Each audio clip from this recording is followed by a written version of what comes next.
Hello, Chicago. Sweet home, Chicago. Please have a seat. Thank you, Punihi, for that outstanding introduction.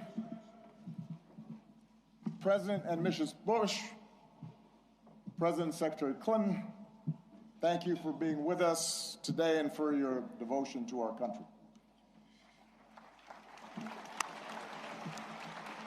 And President and Dr. Biden, thank you for your steadfast partnership for 8 years. Joe, we started as running mates and ended as family. And we would not be here without you. And we are grateful.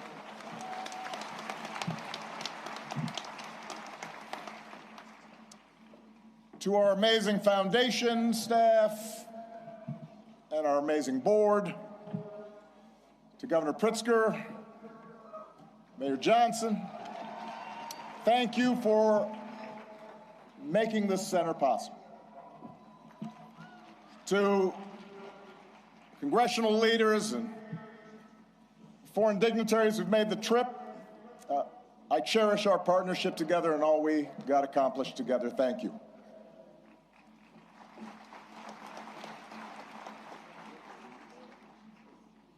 To Michelle,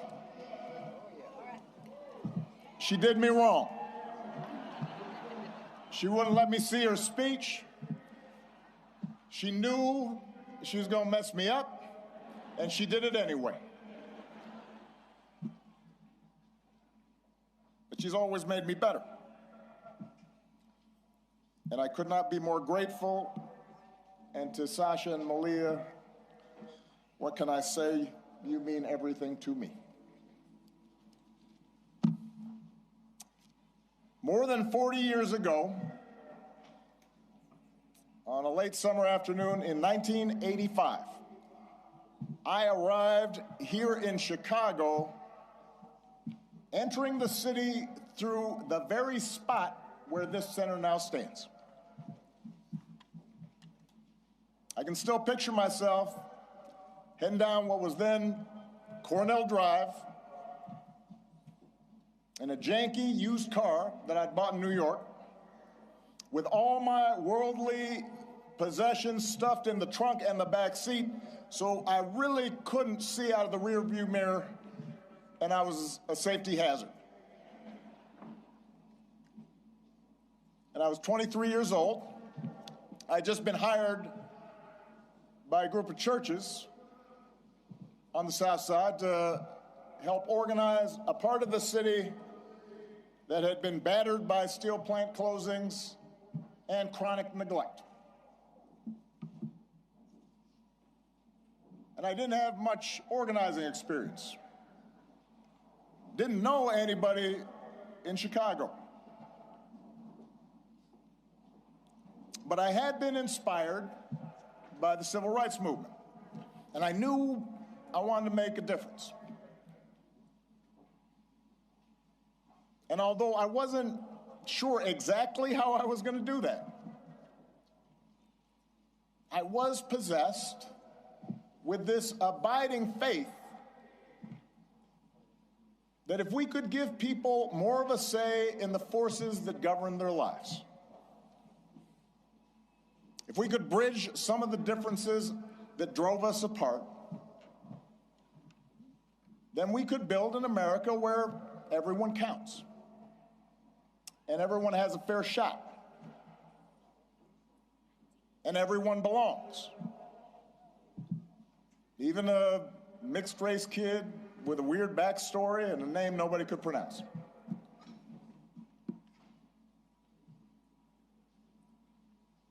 And it was here, in this city, a city of broad shoulders, that I found what I was looking for.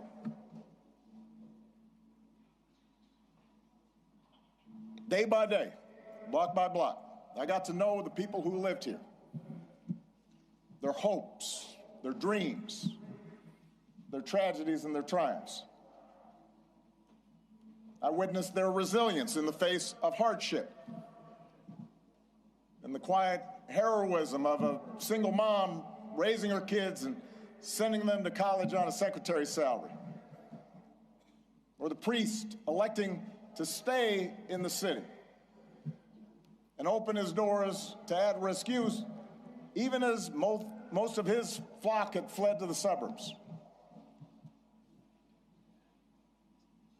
I learned that leadership has less to do with titles or rank or chasing attention than with helping others find their voice, reaching their potential,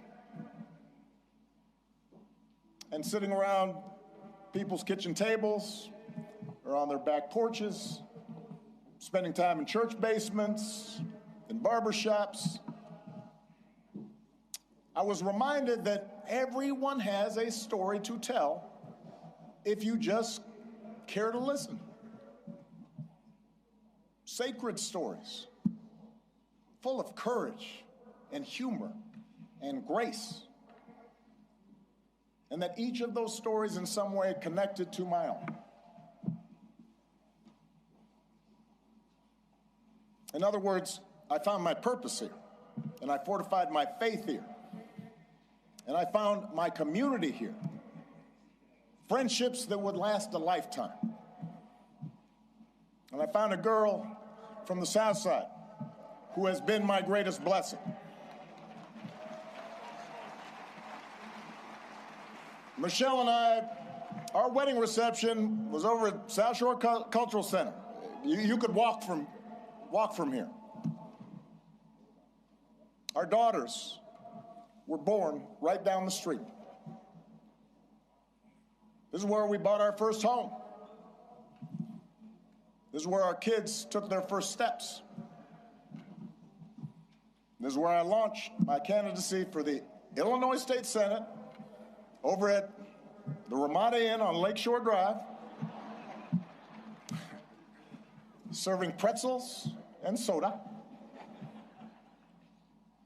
embarking on the path that ultimately and improbably led to this day. So, for me, this center could not be anyplace else.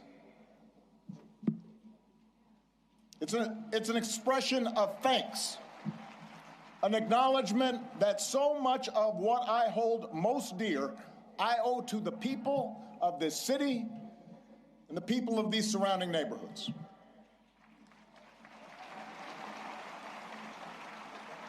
And it's why we designed the center not to be some lifeless mausoleum. I am too young for that. Not just a place to see Michelle's dresses, although I understand that will be the top attraction. We wanted it to be a vibrant, living celebration of community, where we can learn together and share the joys of art and music and sport and play. Because it's in those moments that we're reminded of our common humanity.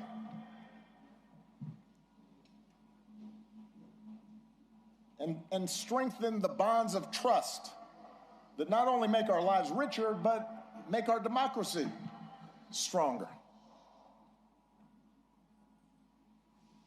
Now, we also wanted this center to be a celebration of the extraordinary public servants, many of whom are here today, that made this journey possible. Some of you helped get me elected. Some of you I had to talk into joining my administration. Some of you were seasoned veterans who helped show a rookie president the ropes. But a lot of you were younger than I was when I first drove into this city. And we're all a bit older now. Many of you have children of your own, even grandchildren. But the passage of time has only deepened my admiration for your talent and your dedication and your skill. It's only deepened my gratitude for how much you and your families sacrificed to make this country better. So when you visit this center today or in days to come, I hope you see yourselves and your hard work reflected in every exhibit. And I hope you take pride in what we accomplished together. You made that happen.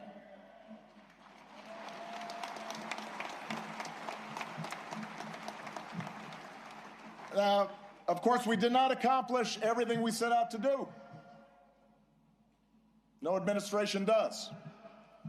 Some of the exhibits reflect unfinished business.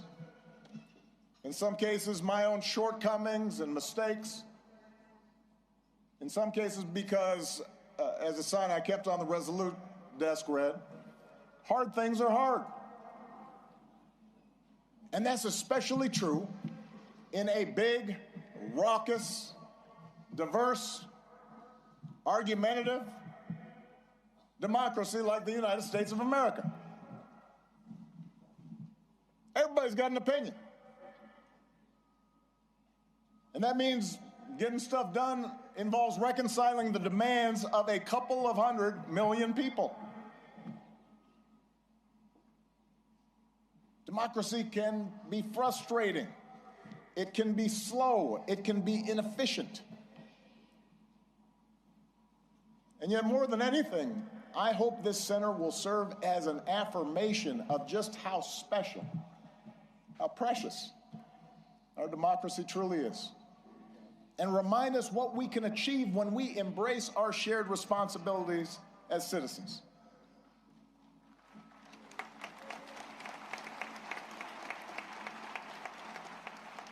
And since we're a few weeks away from America's 250th birthday, it is worth remembering just how radical the whole idea of self-government really was back in 1776.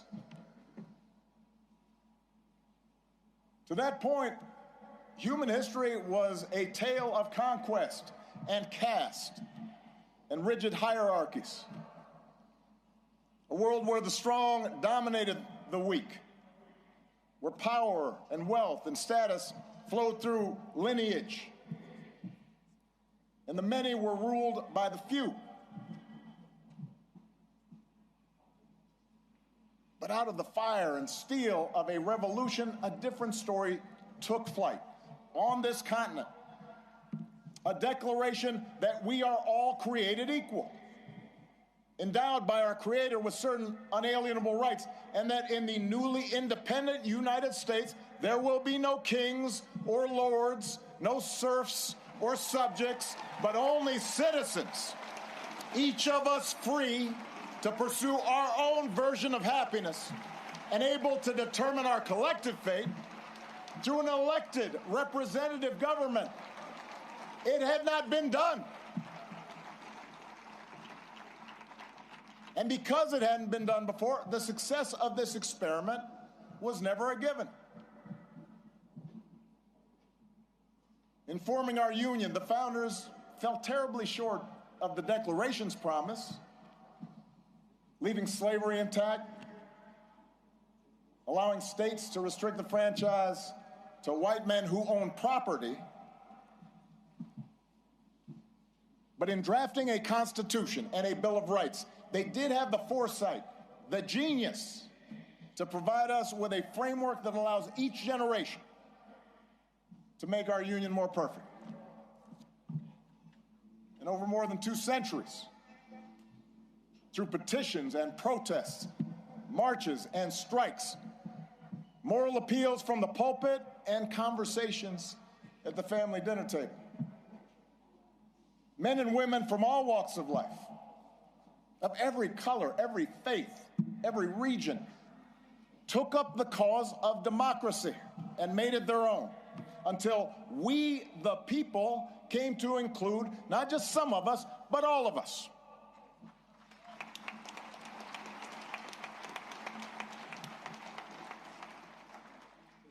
And that's why the story we tell in this building begins not with Michelle's origins or my origins, but with our nation's, with the founding era print of the Declaration of Independence, and a pen and ink stand used by Frederick Douglass. Lincoln's Bible, and a pamphlet by Ida B. Wells, suffragist buttons, and a hard hat worn by FDR's Labor Secretary, Francis Perkins. And it's why the exhibits here focus not just on policies, but on the shared values that make democracy possible. A belief in the intrinsic dignity and worth of all people, and that no one is above the law or beneath its protection. A belief in checks and balances in our government and an accountability that comes with an independent judiciary and a robust free press. A belief that our military and law enforcement owe allegiance not to any president or political party, but to the people and our Constitution. A belief in the peaceful transfer of power after the people have spoken in fair and free elections, recognizing that in a large, complicated society like ours, no group or faction gets its way 100% of the time.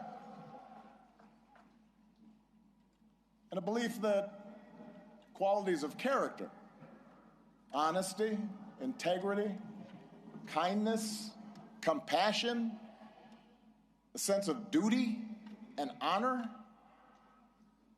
those things matter in our public dealings, just as they do in our private lives. These are not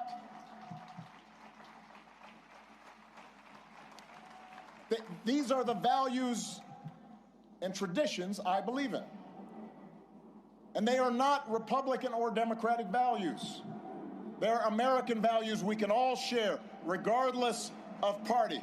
Values every president here today, as different as we are, has tried our best to uphold. Values that John McCain and Mitt Romney believed in no less than I did. It is our greatest inheritance, the story of America at its best, because it reflects a basic faith in the decency of our fellow citizens and the possibility that, despite all of our differences, we can see each other and understand one another and make common cause together.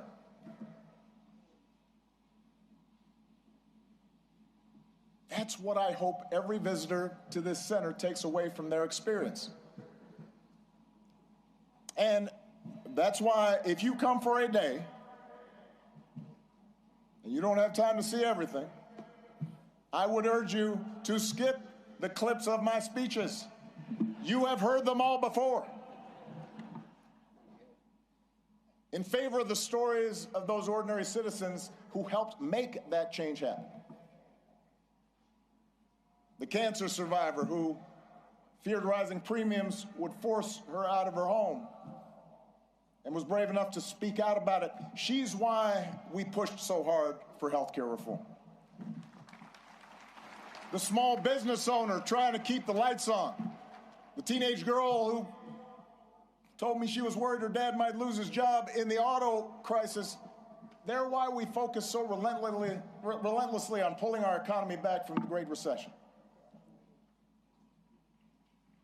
The wounded warrior overcoming debilitating injuries. The gay Air Force major serving her country even when forced to hide who she was. They're why we worked to end Don't Ask, Don't Tell and care for those who've worn our country's uniform and do right by our military families. It's their voices that led to our successes. And while going through the exhibits, I'd also ask you listen to the voices of people around the world who've been inspired by American ideas. Yes, America has made its share of foreign policy mistakes. Our actions have not always matched our rhetoric. We've learned that we can't solve every conflict or stop every atrocity around the globe, but at our best, the United States has been an undeniable force for good in the world. And what I heard on every continent as president is that when American foreign policy lives up to our highest ideals, when we champion human rights and democracy and the sound stewardship of our planet, when we take the lead in eradicating disease and feeding the hungry and educating children, when we encourage cooperation between nations, instead of trying to dominate and bully and squeeze every advantage just because we can. And most of all, when we show through our example here at home that even a country as big and diverse as ours can make democracy work, it turns out all nations, including ours, become more prosperous and secure. And the world gets a little bit brighter.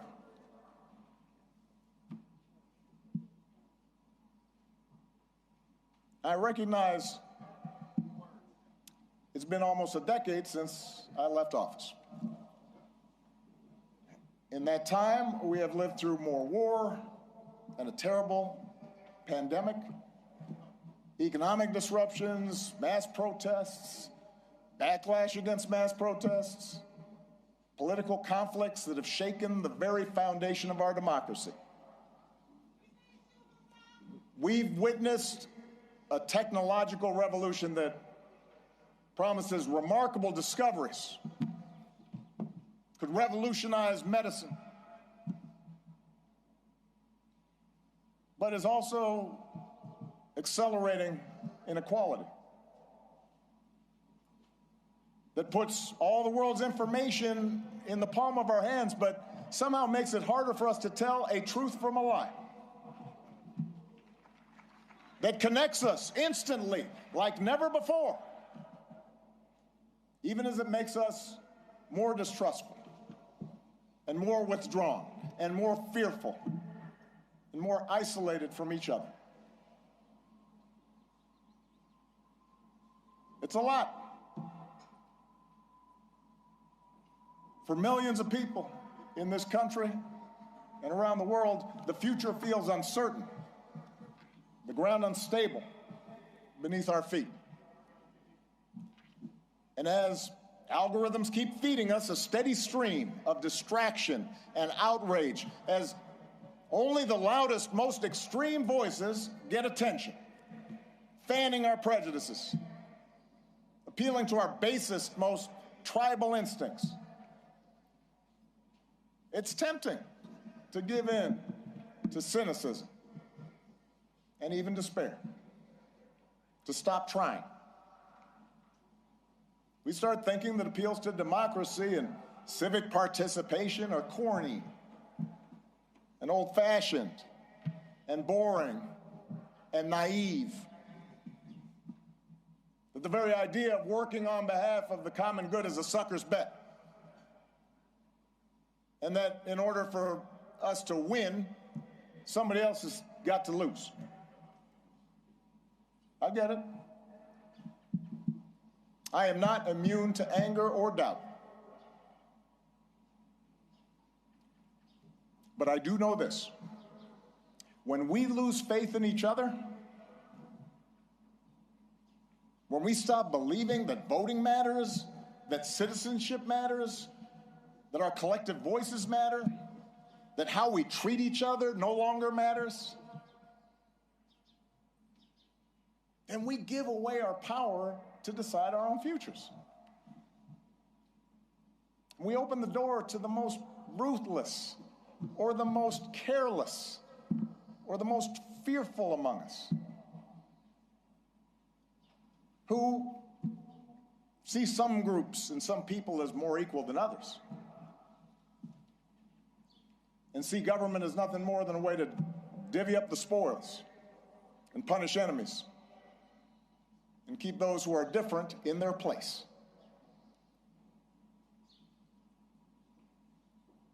I do not believe that is the story of America that prevails in the end. I don't believe it because for us to give up, for us to give in now, after all this country's been through, to cynicism and division would be a betrayal of our founding ideas, a betrayal of our faith. And I remain convinced that the overwhelming majority of Americans feel the same way. That as unsettled as we are, people aren't looking for perpetual anger and division. They are looking for fairness and common sense and mutual respect. That deep in our gut, we want to find a way to turn towards each other again, not further away.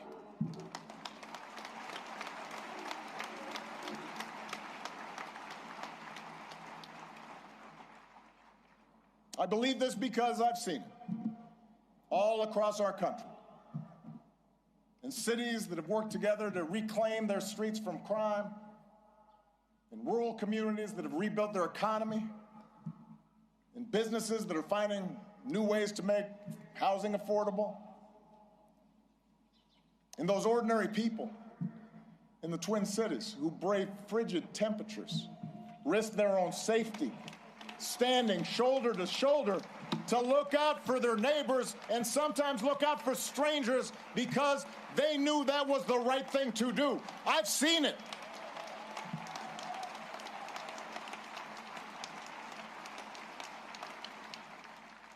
And I've seen it in a new generation of leaders here and around the world, like Puniha and Addison.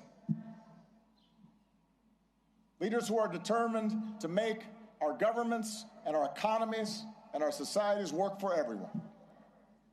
Obama Foundation leaders like Hannah, a Food Corps member from rural Ohio who's helping ensure every child has access to at least one nourishing meal.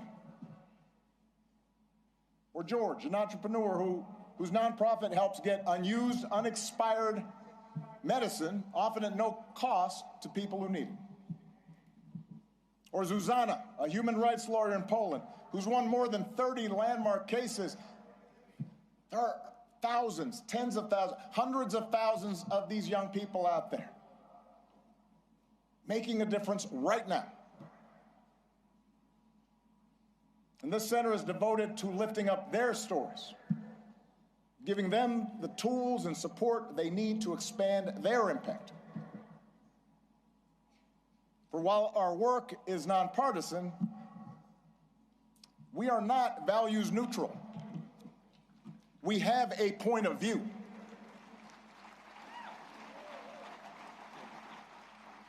The exhibits in the center are not meant to evoke nostalgia for some gauzy bygone era, some unattainable past that we can dream about and say, oh, we miss you, Barack. They're meant to remind us of who we can be, to remind us of what's possible, so we can forge ahead, clear-eyed and confident, and do the work that still needs to be done. We can learn from the past, but America's story isn't frozen in the past.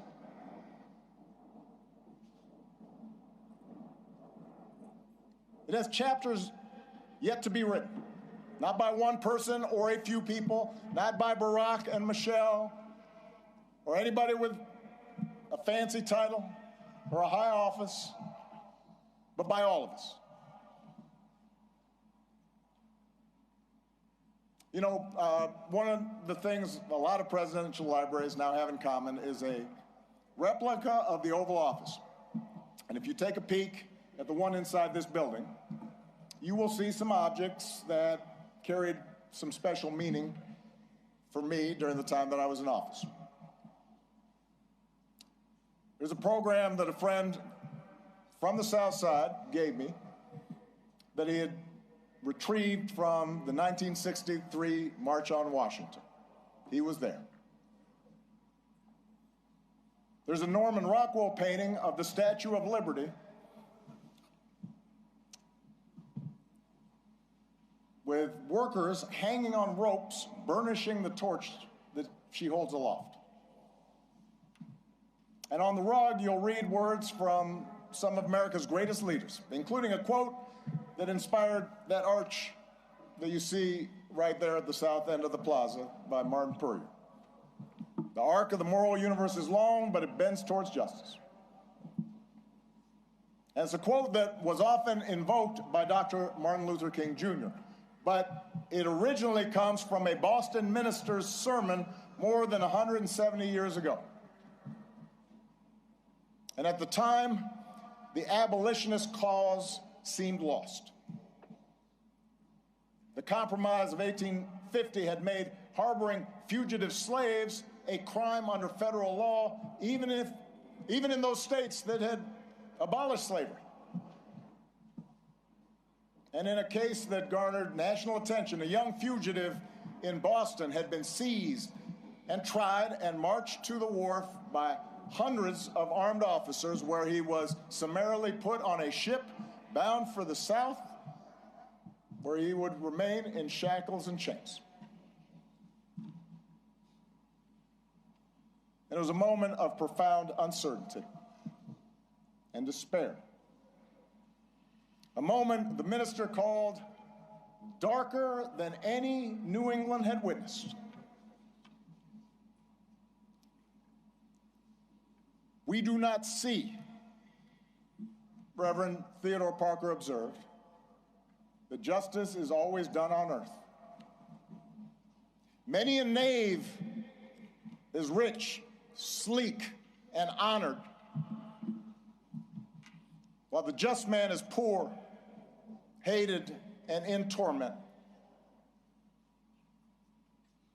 I do not pretend, the preacher said, to understand the moral universe. The arc is a long one. My eye reaches but little ways. I cannot calculate the curve and complete the figure by the experience of sight. I can divine it by conscience. But from what I see, I am sure it bends towards justice. The good Reverend was under no illusions about the perils and obstacles facing the abolitionist cause. His words offered no easy answers, no comforting assurances that he or his congregation would live to see the progress they so desperately sought. Rather, his was a declaration of faith, a defiant call, not to abandon hope or give way to fear, but to stay true to our better selves and true to one another, and to keep fighting to fulfill the promise of this nation, even in the face of cruelty and bitter disappointment, even in the face of impossible odds. It is that spirit that we open the center today. The same spirit that so many of you showed all those years ago. The same spirit that inspired generations of Americans to meet the challenges of their time. The same spirit that is alive and well here on the south side of Chicago. The same spirit that will see America and the world through its present trials. There is a new generation out there, ready to write the next chapter of our story. We intend to help them do it, and we ask that you join us. Thank you. God bless you. God bless the United States of America.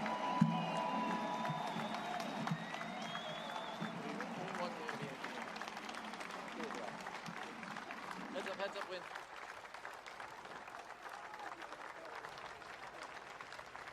Heads up. Yeah, he's not done.